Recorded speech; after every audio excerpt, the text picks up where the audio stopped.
All right, so you want to know how to rank number one on Google Ads for your search and shopping ads that you're running. I'm going to show you exactly how to do this in this video. I'm going to break down both search ads and shopping ads, walk through all of the components that make up your ranking and determine where you show in the search results, and show you exactly how to optimize them to make sure that you are always showing number one if you get your budgets and everything else right. And there's a lot of factors that really play into it. So that's what I'm going to walk you through right now. Let's get right into it. First of all, search ads. There's three primary factors that come into your ranking in search ads, and it's bids, quality score, and budget. Really, it's just bids and quality score. Your budget is a third factor that I'll get into in a moment, but it all starts with the bids, right? The bids are the most fundamental part of Google. Google Ads is an auction system. So the more that you pay, the more likely you are to be placed at the top of the auction more frequently. However, there is an important factor that plays into it, right? High bids, as I said, means a high position in SERPs most of the time, but your ad rank, so where your ad actually ends up in the search results, so where your ad ranks, it's a good way to think about it, is your bid times your quality score, essentially, right? So high quality score can beat high bids. Now, what is quality score? We'll get into that in a moment, but just for now, stay with me. A high quality score can beat high bids, and I'll show you exactly why. If your ad rank is your bid multiplied by your quality score, here's an example that kind of breaks down why your quality score is so important and how it can save you a lot of money. So first of all, if you had a $1 bid on your campaign, right, on your keyword, for example, you were using manual CPC and you made a $1 bid. Now, obviously there's a lot of bidding strategies we can use, and sometimes you use automated bidding. And so, automated bidding will use different CPCs and different bids depending on certain factors, but we'll get into that in a moment as well. So if you use a $1 bid and you have a 9 quality score, 9 out of 10 quality score, then that gives you an ad rank of 9, essentially, right? But if you use a $2 bid, right, you put forward a $2 bid on your keyword, ad, campaign, everything like that, but you have a 4 quality score, you'll only end up with an ad rank of 8, right? Which puts you below the $1 bid. So you could be paying double the bid and not showing up at the top of the results. That's because you have a poor quality score. So quality score is really, really important, as you can see by this example. And when it comes to bids, one more note that I do want to mention is, if you are using automated bidding, obviously manual CPC, you set the bids yourself and it's very clear. But with automated bidding, such as Target ROAS or Target CPA, if you set a really restrictive Target ROAS, you're going to be aiming for, so let's say you set a really high Target ROAS, you're looking for a 10x ROAS on stuff, right? Google is going to be either lowering your bids to get cheap CPCs, or it's going to be targeting super duper high quality traffic, super high intent traffic with high CPCs. So you have to be very careful and watch kind of the quality of traffic and CPC balance that comes through with automated bidding. But that is a topic for another day. Just keep in mind and make sure to monitor your CPCs with automated bidding, because sometimes Google can blow them a bit out of proportion if you're not careful. All right, but let's move on to quality score. As I said, arguably the most important part of ranking in Google Ads on search ads. And this is how it works, right? So there's 3 main components that Google uses to determine your quality score. And this quality score is typically a score out of 10, and it can be ranked on your ads and your keywords, I believe. So the 3 components they use are expected click-through rate, so the likelihood that your ad will be clicked when shown. So basically this means that your ad needs to be highly relevant, needs to have very enticing copy, needs to have good copy that's very likely to get a click, and it needs to be obviously emotionally inducing to make the user want to click, right? Ad relevance is next. So how close your ad matches the intent behind a user search. So this is very important, making sure that your keywords are actually targeting the right search terms. For example, if you go too broad on your keyword matching, you may be showing your keywords, your ads on search terms that are unrelated to your intended targeting, and as a result you may get a low ad relevance, and as a result a low quality score, and as a result a low ad rank, and then you won't show up in the top of the results. And then finally, landing page experience. So how relevant and useful your landing page is to people who click on your ad. So we want to be making sure that when users do come through your website, they're having the absolute best experience possible. They're getting a seamless experience on your site, and it's very smooth. Now, this is only a very brief overview of quality score. Quality score is a very complex topic, and honestly, a lot of Google Ads managers don't even understand it at all. So that's why I have made a full video on quality score to walk you through every single aspect in more detail. It's 15 minutes long. And if you go to this one on my channel here, how to improve Google Ads quality score in 2025, I'll walk you through every single aspect that you need to be maximizing to get the highest quality score possible.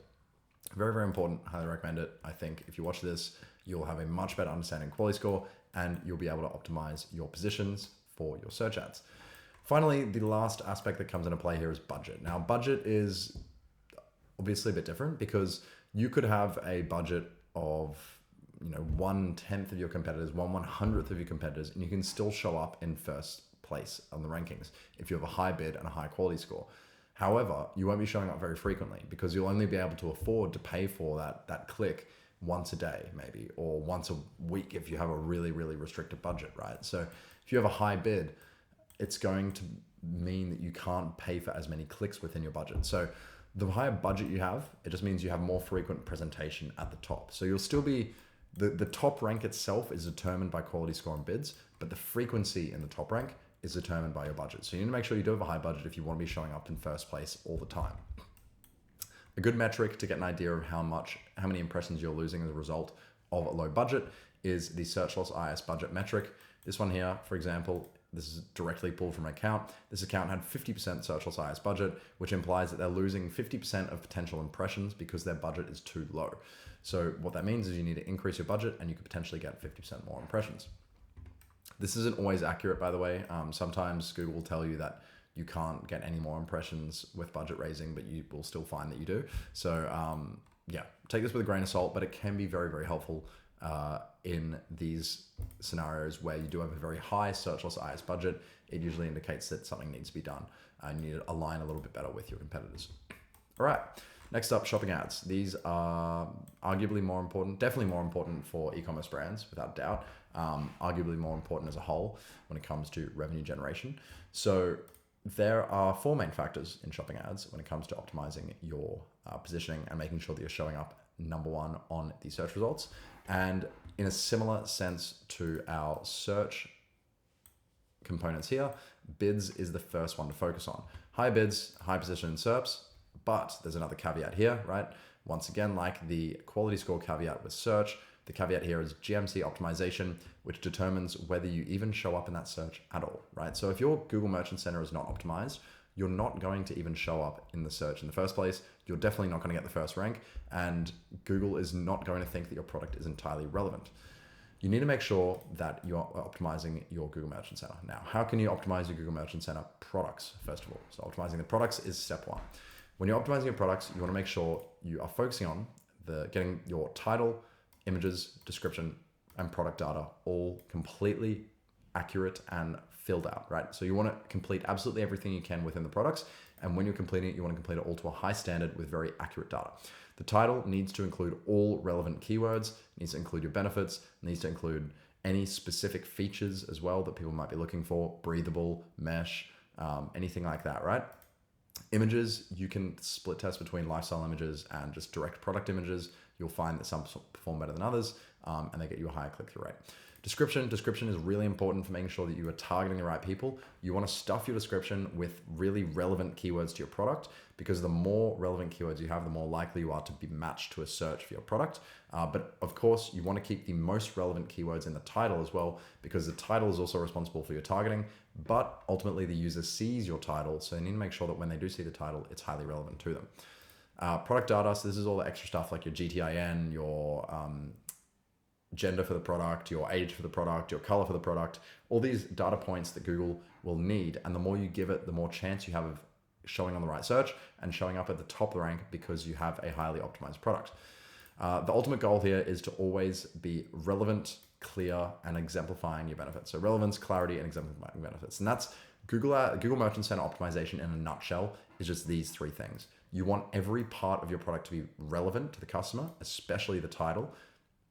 You want it to be clear, especially the title and the images, and you want it to be exemplifying your benefits in the title, right? So this is one that's kind of a little bit less appreciated, but if you do put your benefits in the title, you often will get a better performance on the product. So something like, for a face wash product or acne product, it's clear skin in 30 days, right? Something like that, right? That really sells them the benefit and shows them very clearly what they could be getting if they purchase your product.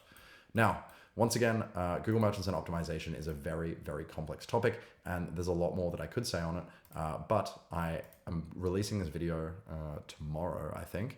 Right now it's the 11th of September. This video will probably come out next week, on like the 18th or something. So this one will be out, and this is what it will look like on my channel. If you go to this video here, Optimize Product Google Merchant Center, you'll see a full guide on me walking through live how to optimize a product with every single field, everything filled out, so you know exactly what to do. Definitely watch that one if you want more information. It'll be super helpful. Then you got your GMC account optimization. Now, so not only do you have to have optimized products, which is a product description, title, everything like that, you need to have an optimized account. So what does that mean? It means optimizing your shipping data, your returns data, your reviews, your business information, and having aligned policy pages. So Google Ads has sections, Google Merchant Center has sections for each of these topics within the Merchant Center settings, right? You can adjust your shipping times and costs. You want to make sure that your times and costs are both very competitive, because if they're not, Google will not be promoting your product as readily. You need to make sure that your returns are also competitive, right? You want to have at least 30-day return policy, potentially up to 60 or 90 days. You want to make sure that your reviews are also turned on, so you can have individual product reviews. So individual product reviews are related to the products themselves, but you can also have business reviews. Business reviews allow you to show a star rating for your business on the Google Merchant Center. And then you have business information. So this is basically all of your business details, like your address, your phone number, everything like that. Make sure that that's fully updated under the settings or the business information page. And then you want to make sure that your policy pages are always aligned. So you will have policy pages on your website. You have to have policy pages on your website for your shipping and your returns if you want to run on Google Merchant Center. And you need to make sure that all the data on those pages is fully aligned with your shipping and returns policies. Otherwise, you will once again be having issues with publishing and just promoting your shipping and return times on Google Ads. So make sure that your GMC account is all filled out. This is kind of just admin stuff, but it is very, very important, and a lot of people overlook it. I really can't stress it enough to make sure that you get all these right. Worst case scenario, if you don't get them right, you could end up with a suspension, and then you can't run Google shopping ads at all. So definitely make sure you get that done. Then you have user experience optimization. So last component here, finishing up for you guys. Make sure that your on-page experience is functional, fast, and seamless. This is really, really relevant. Once again, in shopping ads, it's not just in search ads, it's not just quality score, it's also relevant for shopping ads. If a user goes to your website and they bounce at a high rate, if a lot of users bounce, if a lot of users have a tough time on your website, if they don't spend long on your website, if they have difficulty checking out, if they have a slow page speed, there's so many factors that come into this. You need to make sure that your website is on point and your conversion rate optimization is on point. Conversion rate optimization as a topic is something that I do mention again in this Google Ads quality score video, which I think if you watch this one, you'll get a much better idea of how to make sure that your user is having an optimal on-page experience. So that's everything on exactly how to get to rank 1 with your search ads and your shopping ads on Google Ads to make sure that you're always showing at the top and make sure that you're giving your business the best chance of getting clicks and ultimately conversions. If you want some more help with this, if you find this really, really difficult and overwhelming, please feel free to just book a call with me down below. I'd be more than happy to chat with you and explain how you can implement this in your own Google Ads account. And if you want any help scaling up Google Ads with any aspects of Google Ads whatsoever or Google Merchant Center, I'm more than happy to help out once again. But that's all for me today. I'll see you guys in the next one.